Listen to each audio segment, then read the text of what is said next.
My dear friends from the US, you guys need to fight to win your industry back. And I'm going to explain you how you can do it. You need to fight for this.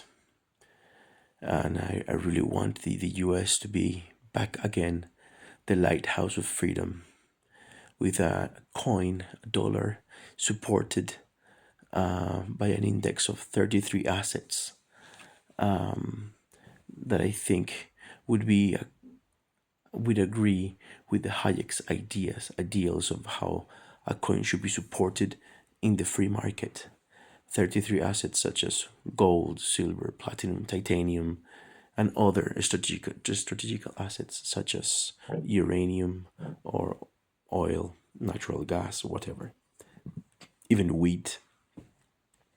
Okay, at least 20% of the money that is flowing in the economy. 20 to 40%. By the way, China wants to support 40% of its coin with gold and the rest with dollars. As far as I am concerned, I may be wrong there, but 40% with gold, that's for sure. And they want many dollars, that's true too. So I've come here with a solution. In the previous video, I explained that the US needs to get rid of all of the social aids, Obamacare and all that, and Social Security. If you do that, you take $3 trillion away. 3 trillion, nice. Nice $3 trillion. If you reduce military expenses by 50%, that would be $3.4 trillion. Reducing the expenses from $6.7 trillion to $3.3 trillion. This allows you to make a massive tax reduction of corporate tax to 15%, and then the taxes related to salaries to 20%. I think you call it federal tax or something like that. Okay, so now if to that tax reductions you add 0.5% tax reduction per year, which is reasonable, throughout 20 years, you would obtain the following result. You would beat China. You wouldn't have all the industry back, but most of it, yes. The most important one, you would have it back, and you would be more productive than China, and your GDP would grow a lot faster. Your economy would be 2 times the size of China in 20 years.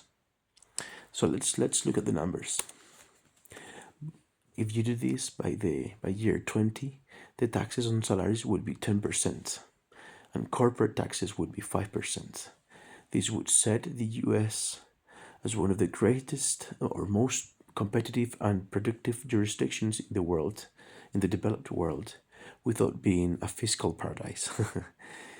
Nothing against fiscal paradises, I guess, but a bit as well. Okay.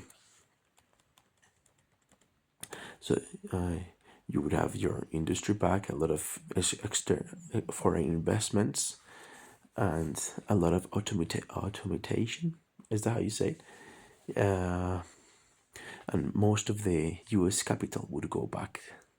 Yeah, I know you want this. So from year 1 to 5, you would grow at a average, real growth without inflation. Although with this Hayek's index, inflation would be heavily reduced, also by reducing the power of banks to give loans. But by applying these tax reductions, from year 1 to 5, you would grow at an average of 3.7%, according to GDP, real growth. With GDP is counting your growth to be 5.7%, but 2% of that would be because of inflation. So real growth 3.7. From year 6 to 10, 4.2%. From year 11 to 15, 4.5%. That's really nice. That's growing really fast. From years 16 to 20, you would grow 44.7%. So that's 4.25%. Now, I believe if you divide 770 to 4.25, it's a mathematical formula that tells you how much it would take you to double your salaries. And it says with this economic growth, average economic growth, it would take you 16 years to double your salaries. So the average salary in the US, I think now you have it at $60,000 per year. So the the average salary would be like $100,000. Let me check that. I'm not really sure what's your average salary. I think it's a ver.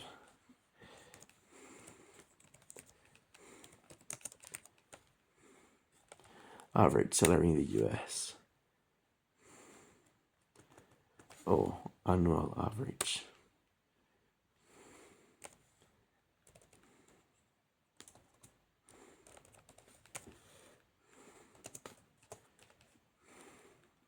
Like $62,000 more or less. So you would be making $124,000 in average. That's a lot of money. You can buy the whole world with that. Imagine every American making that money. That would be really sweet.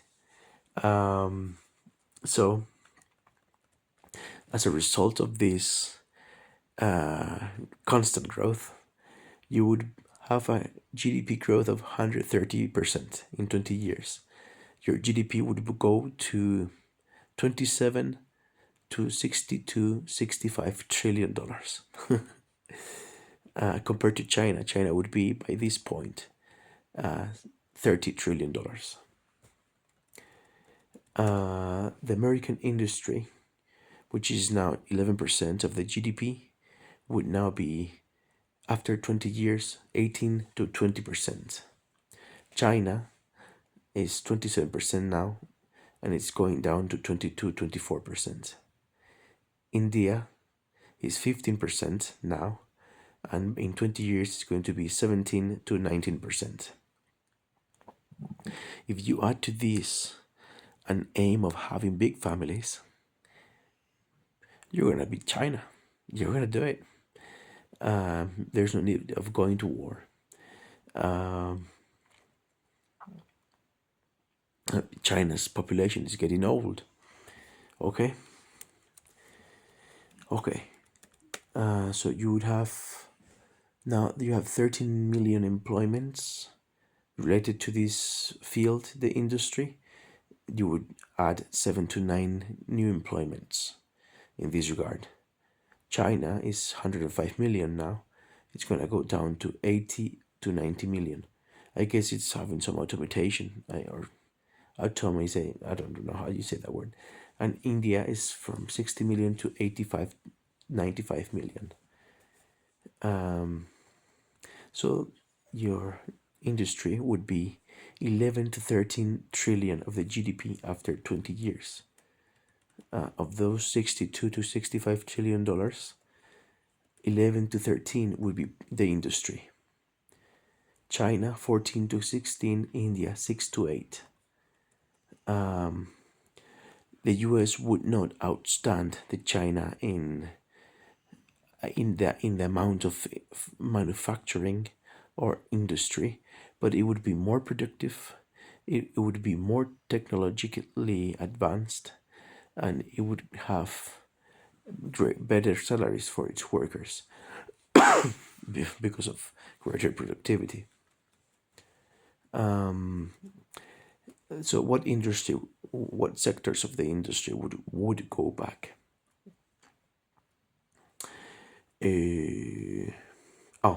Let me tell you this before. The US would become 20 to 22% of the world's industry. China 28 to 30%, India 14 to 16, The European Union combined 15 to 17%. That's in 20 years. Okay. The US would be the number one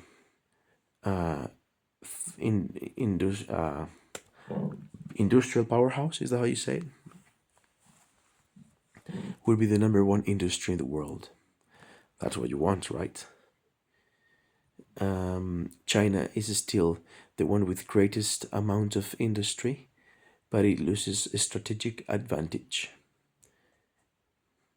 This is not an artificial boom. It's a structural reindustrialization.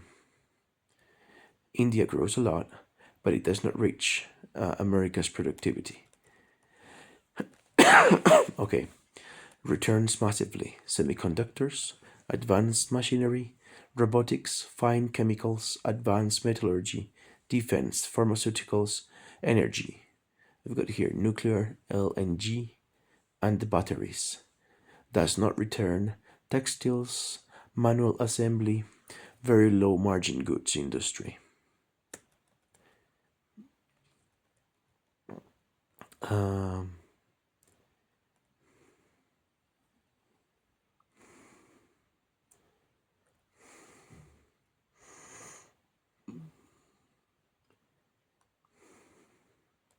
so the US in this scenario would produce more, its workers would produce more than double value than China's workers.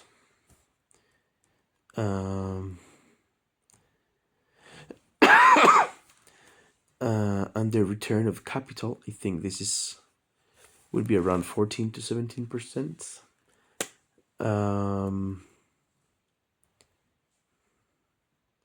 So China would be competing in price and scale, the US in value and margin. Okay.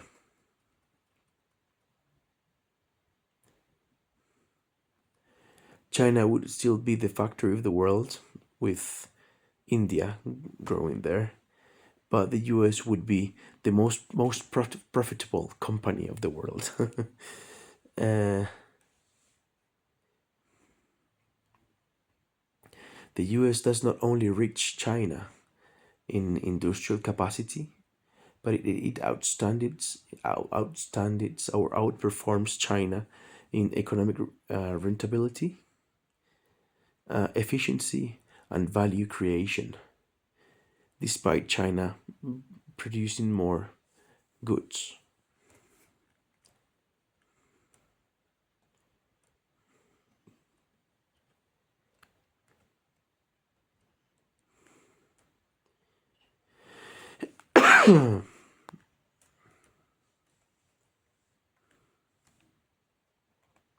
Okay, I think this is everything I would have to say. According to this, the salaries would be around 150,000, 170,000, compared to China, 25 to 30,000. China would be big still, but not as dominant. The axis of the center of the world's economy would go back to the U.S. axis. And this would allow you to pay the debt little by little, but you guys need to fight for this. All of these benefits can be yours. So I have nothing else to say. I'm just trying to fight for what I think is better. So yeah, thanks for everything.